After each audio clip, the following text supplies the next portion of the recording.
¿Cómo están? Bienvenidos a Última Mirada. Jueves, como siempre, el análisis internacional con Raúl Sor. Vamos a hablar de este continente. Vamos a hablar de América del Sur y también de América del Norte. Las cosas se han empezado a encarajinar, pero muchísimo, en torno a ciertas amenazas que profirió Donald Trump contra particularmente el presidente de Venezuela, Maduro, y bueno, de alguna manera entró a terciar también el presidente de Colombia, Gustavo Petro. Y vamos a conversar justamente sobre eso con Raúl Sol. ¿Cómo estás, Raúl? Hola, Fernando, sí. Estos son bravatas, estas son cosas que se hacen, estas son cosas que hay que decir, estas son cosas que de alguna manera buscan asustar para que el otro ceda y rectifique, ¿o puede ser cierto? No, mira, si fueran bravatas, digamos, el lenguaje lo acepta todo, pero estos son ataques contra navíos, botes, y con el motivo sería que van cargando narcóticos, son narcotraficantes y 6, 7 lanchas han sido atacadas. No se han presentado pruebas de que llevaran droga. También capturaron un semisumergible y es posible que algunos hayan tenido droga. Sin embargo, en algunos casos, por ejemplo, el gobierno colombiano ha dicho no, eran pescadores y eran pescadores colombianos, y hay una tensión creciente frente a algo que claramente desde el punto de vista del derecho internacional no tiene ningún asidero. Es decir, Estados Unidos tiene todos los recursos del mundo para detener esos botes, esas lanchas, tiene una cantidad de buques importantes, portahelicópteros, que puede enviar lanchas a detener y, digamos, mostrar la evidencia. Y acá comienza una narrativa de parte de Estados Unidos que la encabeza el presidente Trump, que dice: estamos en una guerra contra el narcotráfico. Guerra, por lo tanto, el uso de cierto armamento está legitimado. Y esto lo hemos conversado tantas veces, sí, Fernando. Guerra específicamente es entre fuerzas que se oponen y que tienen, digamos, ciertas características, ejércitos. Pero tú no puedes decir guerra contra la delincuencia y sacar tanques a la calle y comenzar a disparar a mansalva. Y un poco lo que está ocurriendo en estos ataques contra lanchas con misiles de guerra, digamos, contra personas que a lo mejor están desarmadas. Ahora, el tema se ha ido agravando porque hasta ahora todos los hundimientos habían sido en el Atlántico. Pero ahora, por primera vez, ha habido el hundimiento, el ataque a una lancha en el Pacífico, es decir, del lado colombiano. Y esto marca una escalada en lo que está, digamos, en esta ofensiva de Estados Unidos. Hasta ahora todo se puso en la perspectiva de el choque entre Nicolás Maduro y el presidente Trump, por ponerlo caricaturalmente, entre Estados Unidos y Venezuela. Pero gradualmente Colombia, que es el principal productor de la coca, la principal fuente del grueso de los narcóticos que ingresan a Estados Unidos, ahora se ha ido viendo involucrada en el conflicto.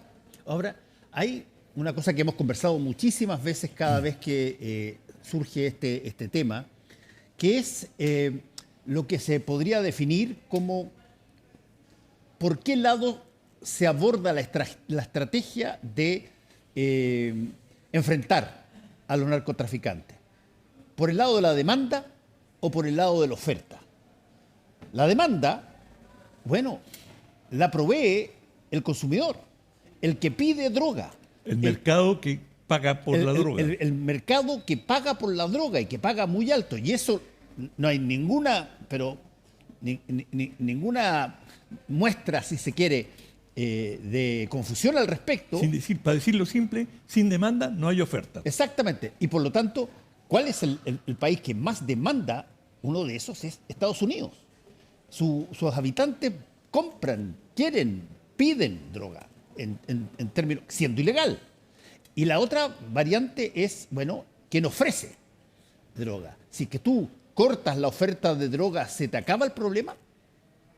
Bueno, ya sabemos que no, y hemos visto el drama que ha vivido Estados Unidos con los opioides y, digamos, la cantidad de muertes que tuvieron por una serie de remedios que contenían opio en distintas dosis, calmantes, y que se transformó en una verdadera epidemia en Estados Unidos.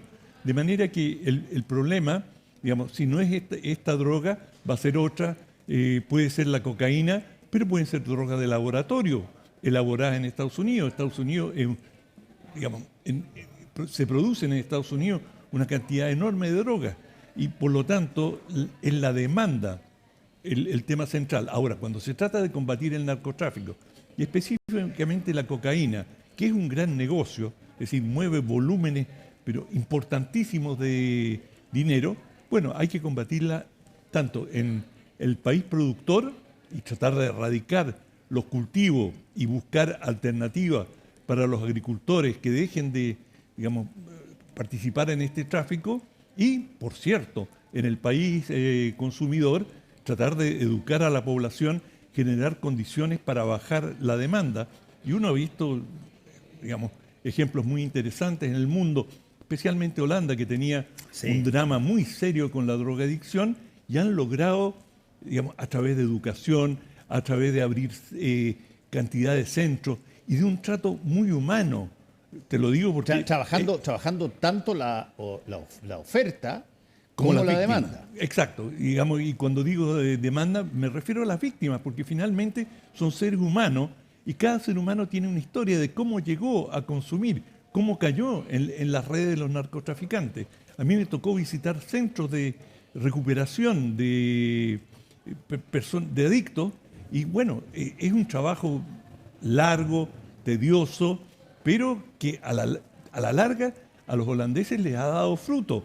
Por lo tanto, digamos, tú puedes tomar una postura bélica y decir, yo voy a barrer con todos los que están vinculados de alguna manera, narcotraficantes, consumidores, digamos, lo hicieron en algunos lugares, lo han intentado así en las Filipinas, por ejemplo, ¿no? Sí. Lo trataron de hacer el señor Duterte por las malas y bueno, asesinó a una cantidad. Él ahora está siendo juzgado en la Corte Internacional. Y sigue habiendo harto tráfico en Filipinas, ¿no? No, claro, pero independiente de eso, él trató de hacerlo de manera brutal y no hay evidencia que ese método realmente resuelva el problema.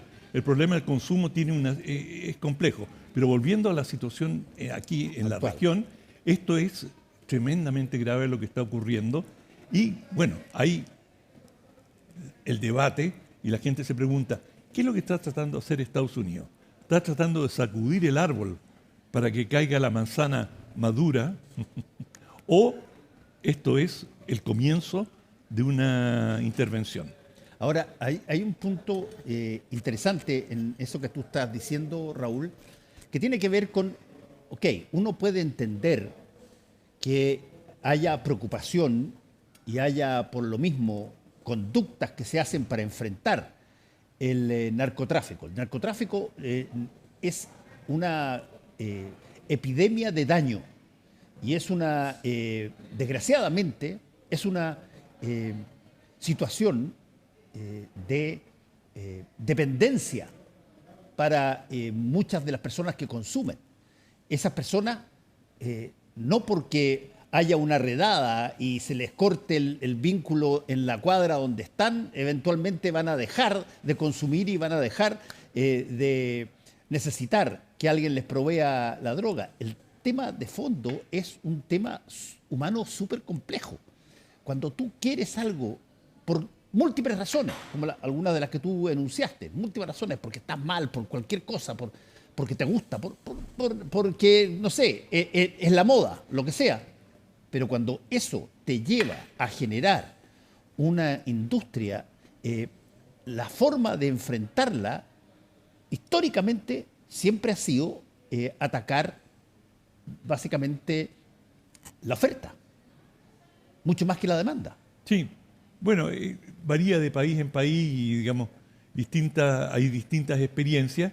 Estados Unidos ha tenido una vulnerabilidad muy importante, y esto, digamos, no vamos a entrar en un análisis sociológico de la sociedad norteamericana, pero ellos han tenido un problema con la adicción permanente y han tenido, digamos, actitudes que han sido mundialmente famosas. La tuvieron con el alcohol y acuérdate lo que fue la prohibición y todo digamos, la cantidad de películas que tenemos y el periodo Al Capone. Claro, la creación de las mafias. Exacto. Por lo tanto, a raíz de eso. En Estados Unidos esto ha sido un tema endémico.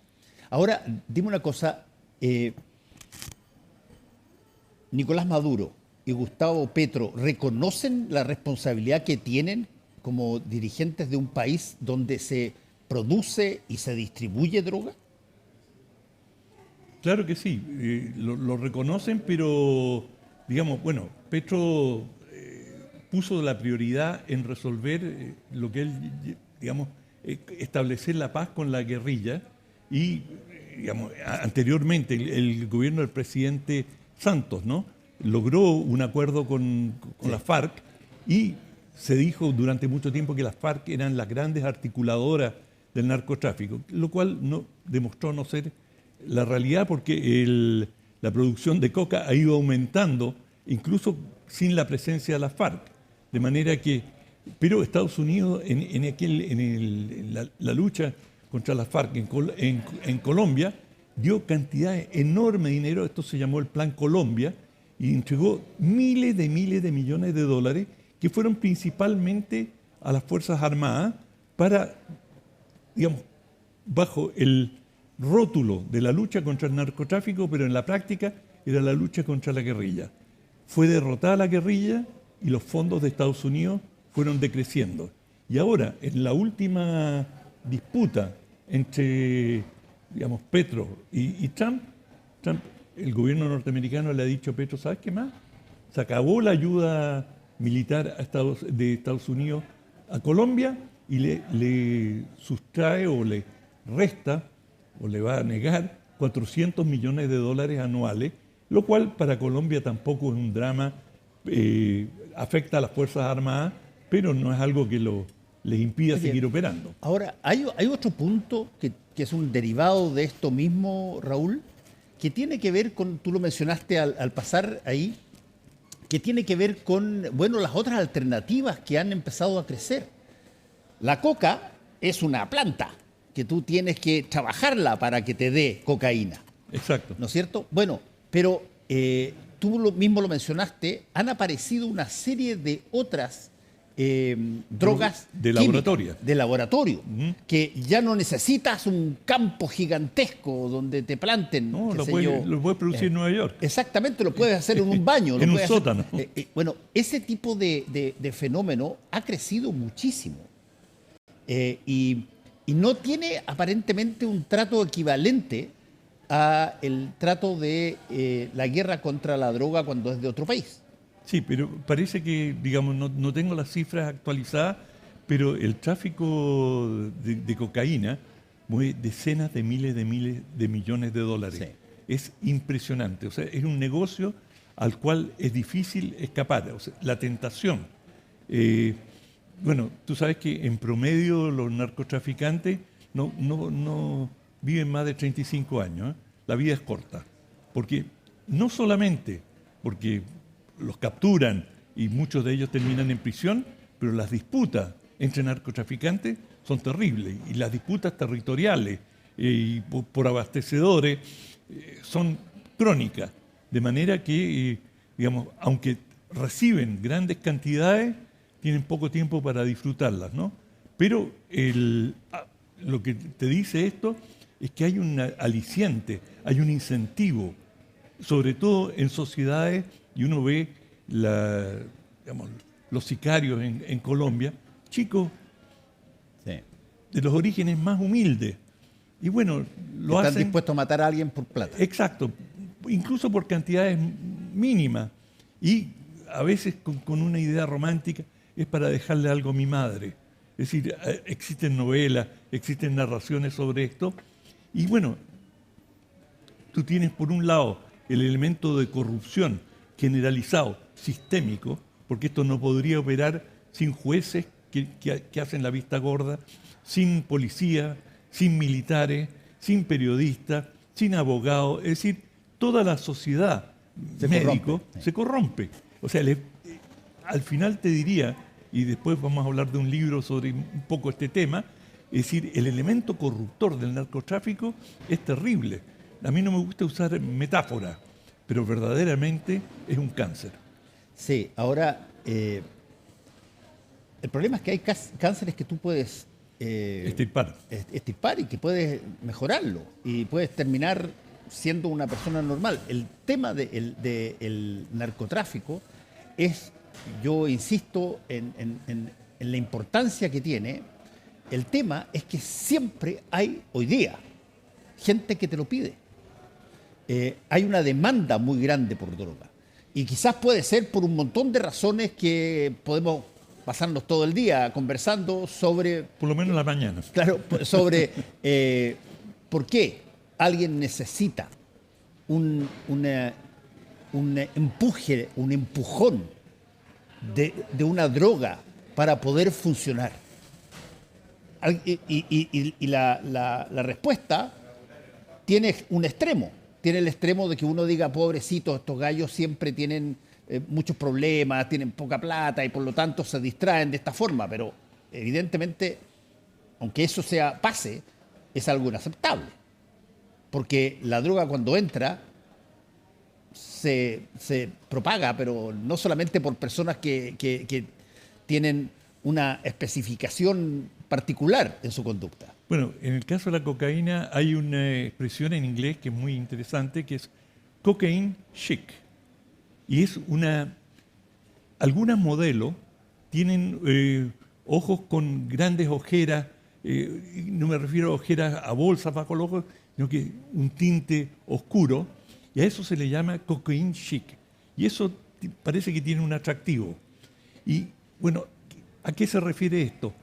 Que hay sobre todo en personas que están sometidas a grandes tensiones, donde la cocaína es cara, donde circula principalmente entre ejecutivos, en sectores, en los bancos, gente que tiene grandes recursos, pero llevan unas vidas que los devoran. Bueno, por ejemplo, en esos sectores prende entre artistas, gente que lleva vidas de gran demanda, que tienen que hacer giras, tienen que estar con las pilas puestas permanentemente. Bueno, la cocaína, al parecer, es un gran sedante y te da un bienestar significativo y por lo tanto, como todas las drogas, como todos los vicios, también es cuestión de moda. Es decir, sí, si tú estás en un grupo donde vas a una fiesta y todos consumen y tiran la línea y dicen, bueno, pégale una sorbidita, o sea, pruébalo, no es que no me tingue. Pégale una prueba, vaya a ver cómo te vas a sentir. ¿Tú sabes cuál es el problema? El problema brutal que tiene el combate contra la droga es que la persona que lo está pasando mal, estoy hablando del segmento que necesita la droga porque eso le resuelve. Bueno, la persona esa que necesita la droga y se transforma en adicta porque le resuelve durante un ratito, 1 hora, 2 horas o 3 horas el problema en el que está envuelto, esa situación es efectiva en términos de la droga. La droga es efectiva en resolverte el problema que te está pasando hoy día, en este momento. Te pegáis 2 jales y estáis en otra durante un rato. Y por lo tanto, ese momento como que se te olvidó todas las cosas malas que te estaban pasando y qué sé yo. Y lo quieres retomar si es que acaso vuelve a pasar. Y ese ciclo de estar usando la droga para sentirte mejor es una cosa que es muy difícil de parar